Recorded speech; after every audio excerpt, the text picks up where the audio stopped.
Mengisahkan Nabi Harun tidak bisa lepas dari kisah Nabi Musa alaihissalam, karena ia adalah juru bicara Nabi Musa ketika menghadapi Firaun ataupun umat Nabi Musa sendiri.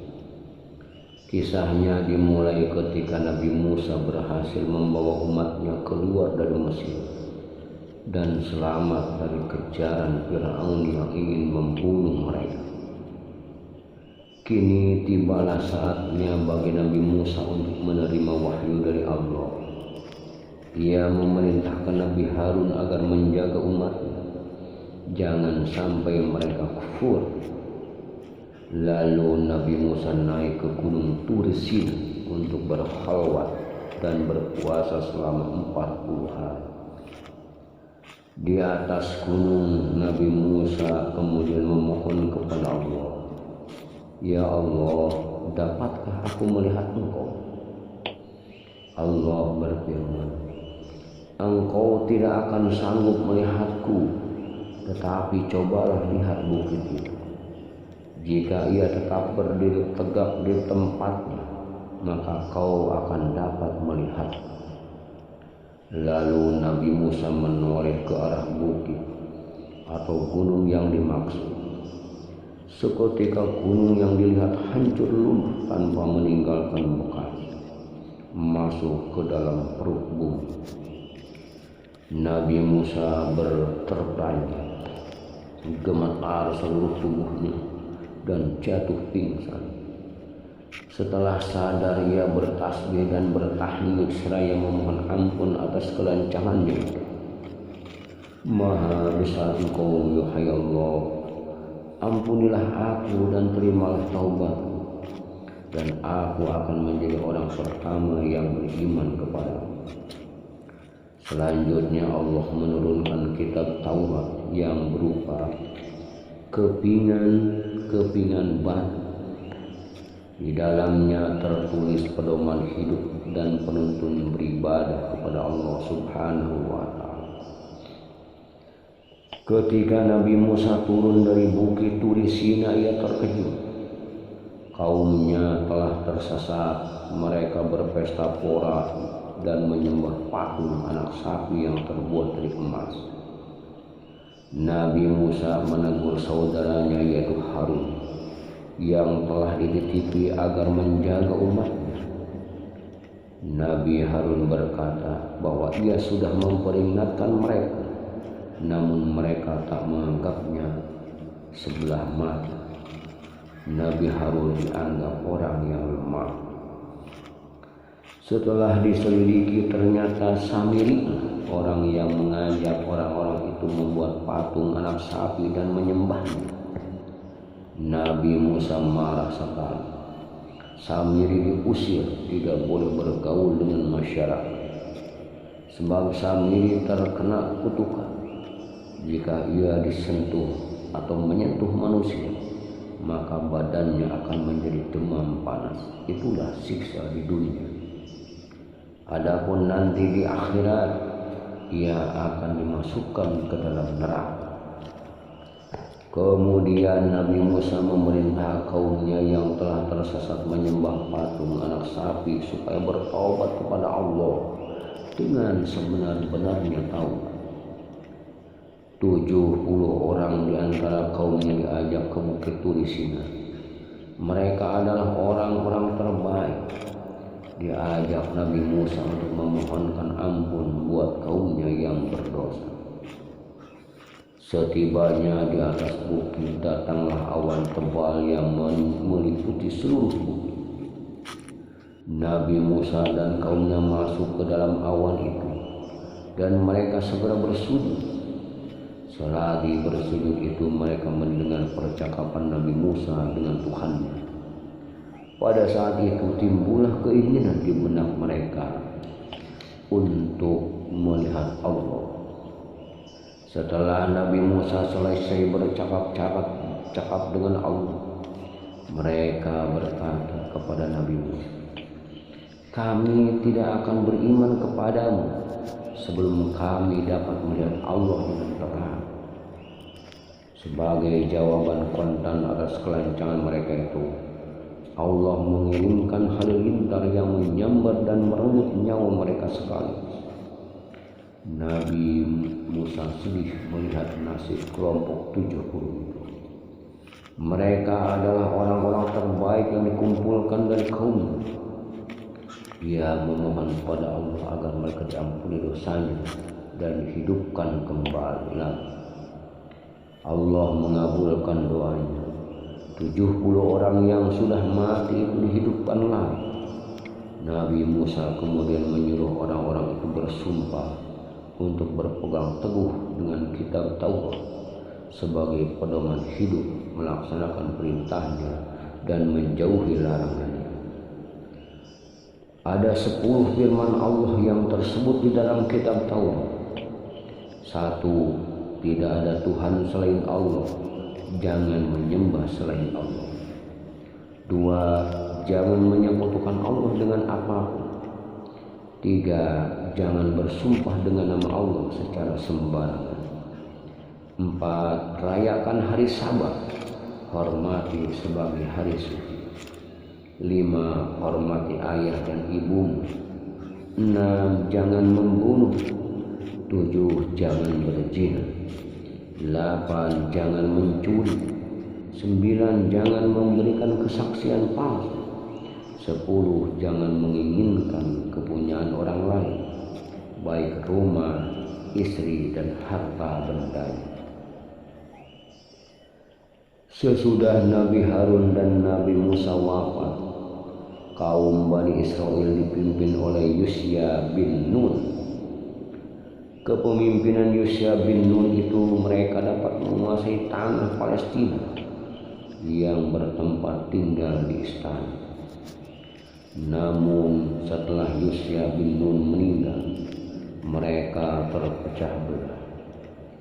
Isi kitab Taurat berani mereka rubah dan ditambah-tambah. Mereka suka bersilang pendapat. Akhirnya hilanglah kekuatan persatuan mereka. Tanah Palestina diserbu dan dikuasai bangsa lain. Bani Israel menjadi bangsa jajahan yang tertindas.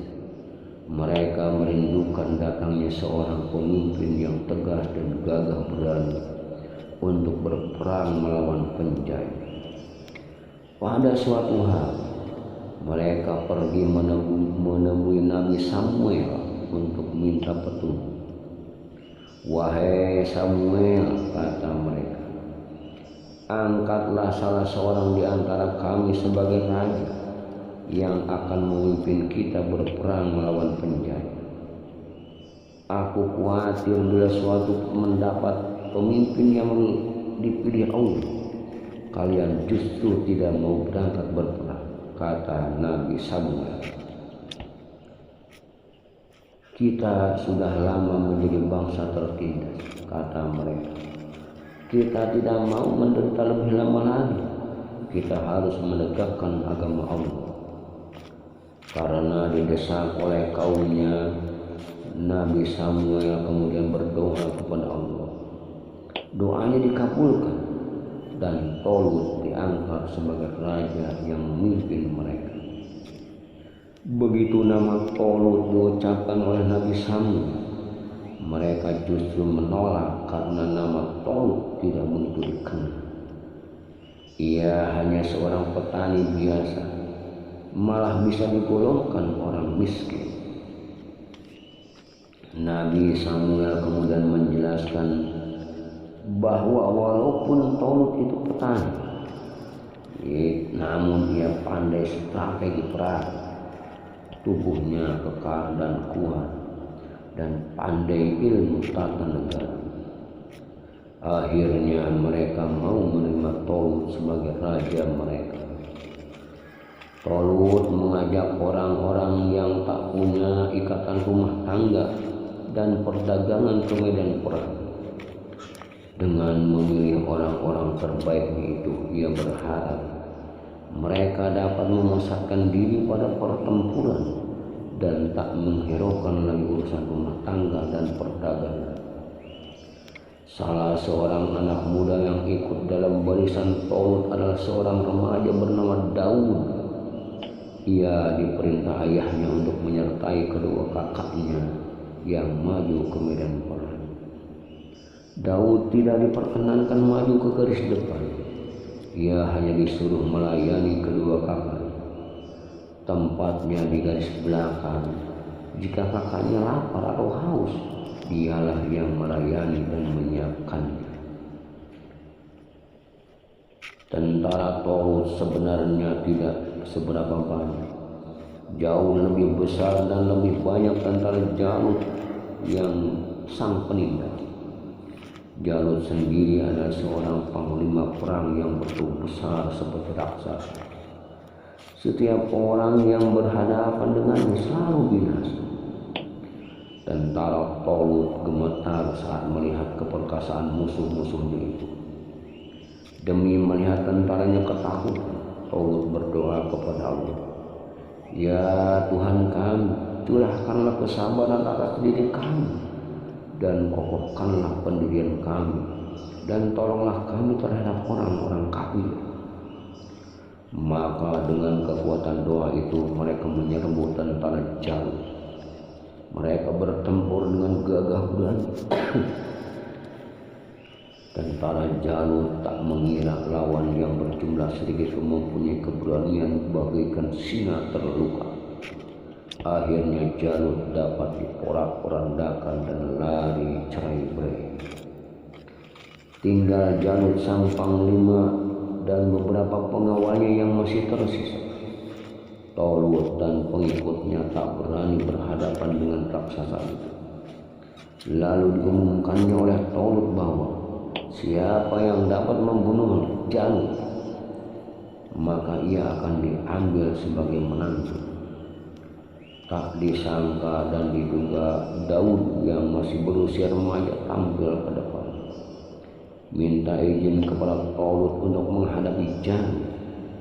Mula-mula Tolut ragu, mampukah Daud yang masih muda itu mengalahkan Jalut?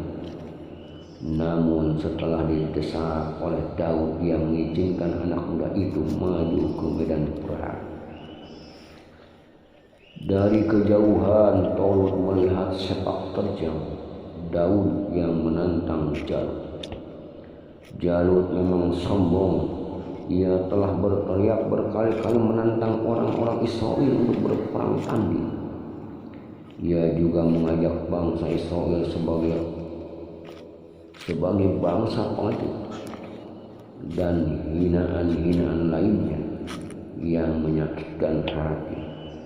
Ia mengejeknya. Tiba-tiba Daud muncul di hadapan Jalut. Jalut tertawa terbahak-bahak melihat anak muda itu menantangnya duel. Daud tidak membawa senjata tajam. Senjatanya hanya ketepel.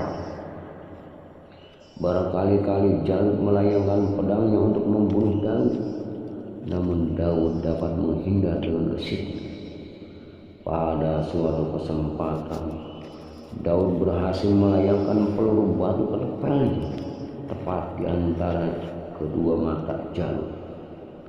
Jalut berteriak keras, roboh dengan dahi pecah dan mati. Dengan